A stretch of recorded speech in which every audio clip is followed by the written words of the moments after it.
a mutual respect between us and them. And for me, it's always good to catch up with coaching staff, players that I've played in the past, and it's always been respectful. And so for me, it's always an honor to play against them, and that kind of gives me, like you said, a little bit of adrenaline, a little bit more of a fire in me to play good. And so thankfully, I would say I played an okay game today.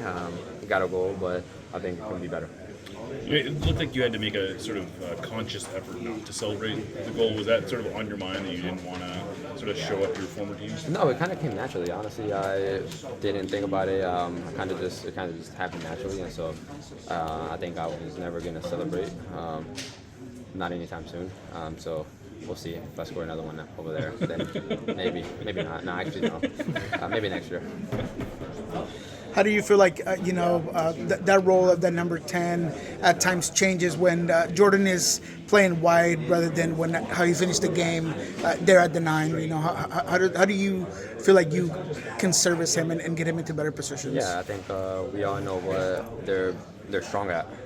Like Paul and Jordan are strong at. They're running, and so for me playing as a 10 today, we know that we can put them in dangerous positions behind the line, especially with a team that wants to be aggressive and wants to break.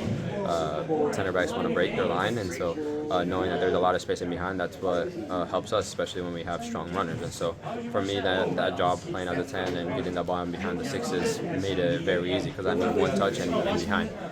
No matter what way it was going, we were going to beat them in speed. And so it was pretty easy in terms of knowing what to do. You know, you spoke and said that your former teammates were excited to see you, and the coaching staff. And is there anything you can share that they were encouraging you about? Yeah, I mean, they always say take it easy, but it's always that fun, and it's more about the personal life and talking about life, and not so much about soccer. It's always they're guys that I've been sharing the locker room with for the last 10 years, and so just catching up, seeing how life is, and I think that's mainly what we talk about. Jesus, can you take us through the penalty? Obviously, disappointing result, but how did you approach it? Yeah, no, it's a tough. For me, I'm pretty mad at myself. Not so much that I missed, but that I changed my decision last second, and I think that's why it went so low and so soft.